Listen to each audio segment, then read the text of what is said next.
হোলির দিনে মদ্যপ অবস্থায় দ্রুত গতিতে বাইক চালানোর অভিযোগে শান্তিপুর ট্রাফিক ওসি দীপক শিকদারের নেতৃত্বে পুলিশ একটি বাইক আটক করেছে। বাইকটিতে সাইলেন্সার পাইপও ছিল না, যা শব্দ দূষণের কারণ হতে পারত। সূত্র মারফত জানা গেছে, আজ শান্তিপুর বাইপাস সংলগ্ন 12 নম্বর জাতীয় সড়কে এক যুবক তার বন্ধুকে নিয়ে অত্যন্ত দ্রুত গতিতে বাইক চালাচ্ছিলেন। স্থানীয়দের সন্দেহ হলে ট্রাফিক পুলিশকে বিষয়টি জানানো হয়। ট্রাফিক ওসি দীপক শিকদার তৎপর হয়ে তাদের গতিরোধ করেন এবং তদন্ত করে দেখেন দুজনেই মদ্যপ অবস্থায় রয়েছেন। পরে আটককৃত বাইকটি শান্তিপুর থানার পুলিশের হাতে তুলে দেওয়া হয়। দুই যুবককে থানায় নিয়ে যাওয়া হয়। পুলিশের তরফে জানানো হয়েছে, ট্রাফিক আইন লঙ্ঘন ও মদ্যপ অবস্থায় গাড়ি চালানোর অভিযোগে তাদের বিরুদ্ধে যথাযথ আইনানুগ ব্যবস্থা নেওয়া হবে। স্থানীয় প্রশাসন সাধারণ জনগণকে অনুরোধ করেছে, হোলির আনন্দ যেন ট্রাফিক নিয়ম ভঙ্গের মাধ্যমে বিপজ্জনক হয়ে না ওঠে। পুলিশের এ ধরনের তৎপরতায় সাধারণ নাগরিকরা স্বস্তি প্রকাশ করেছেন। নদিয়া থেকে জগন্নাথ মণ্ডলের রিপোর্ট। দেখছেন সানবি নিউজ বাংলা, মানুষের পাশে মানুষের সাথে। চ্যানেলটা ভালো লাগলে সাবস্ক্রাইব করে সঙ্গে থাকুন সবার আগে খবর দেখার জন্য। যারা দেখছেন তাদের অসংখ্য ধন্যবাদ আমার চ্যানেলের পক্ষ থেকে। নেশা করে গাড়ি চালাচ্ছেন? ভুল করে না, নেশা করেননি? লিমিটে আছে। লিমিটে আছেন? গাড়ি সাইলেন্সারে পাইপ কোথায়? বিকট শব্দ হচ্ছে তো। হইপুরা আগে দিয়ে খুলে দিয়েছে। তো বিকট শব্দ বলে গাড়ি খুলে দিয়েছে, সেটা আমি কি করতে পারি? কে খুলেছে?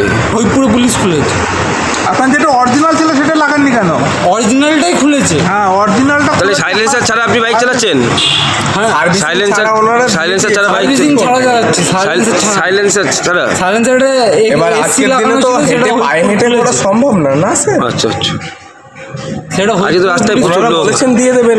বসন্ত উৎসব চলছে, তার মধ্যে এইভাবে ওনারা ড্রিঙ্ক করে বলেছেন বাইক দিয়ে চালাচ্ছেন। দেবেন। কিছু করার নেই, মানে এখন পুলিশে বলেছে। ওনারা বলেছেন দিয়ে দেবেন, এবার আমরা কি করতে পারবো? আপনার নাম? আপনার নাম? রয়েন্দ্র ঘোষ। বাড়ি কোথায়? বিদ্যানন্দ। ওনারা বলছেন যে আমরা নাকি কাউকে ফেলে দিয়েছি। পুলিশ তো বলছে আপনারা ড্রিঙ্ক করে বাইক চালাচ্ছেন।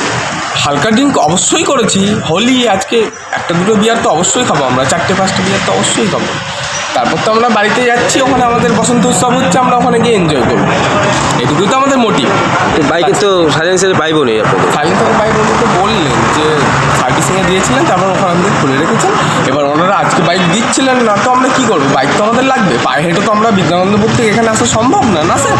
23 কিলোমিটার তো আমাদের পায়ে হেঁটে আসা সম্ভব না, তো আমাদের বাইকটা তো নিতেই হবে। বাইকে তো বিকট শব্দ হচ্ছে, শব্দ দূষণ হয় না, লিমিট সাইলেন্সারের পাইপ না থাকলে কেমন শব্দ হয় আপনি জানেন তো? এটা তো ইঞ্জিনের সার্ভিস। এটা তো তাহলে কেটিএমকে আপনাদেরকে কিছু একটা করতে হবে। মানে কেটিএম বাইক সাইলেন্সারের পাইপ না থাকলেও চালানো যায়, আপনারা বলতে চাইছেন? সেটা আমি বলছিলাম, বাট ওনারা যেহেতু করে দিয়েছেন, তো সেহেতু আমরা আপনি কি চাইছেন যে আমরা পায়ে হেঁটে 23 কিলোমিটার সম্ভব? আমার তো এখানে চাওয়া চাওয়া কোনো ব্যাপার না। আপনি বলুন, আপনি ভিডিও করতে 23 কিলোমিটার কি সম্ভব পায়ে হেঁটে? আপনি বলুন। আমাদের ওখানে যেহেতু কোনো কাউন্টার নেই, আমরা এখানে আসতেও পারবো না। আপনার নাম? কোনো চান্সেস নেই। আমার নাম সৌরভ বিশ্বাস। কোথায় গিয়েছিলেন? কোথায়?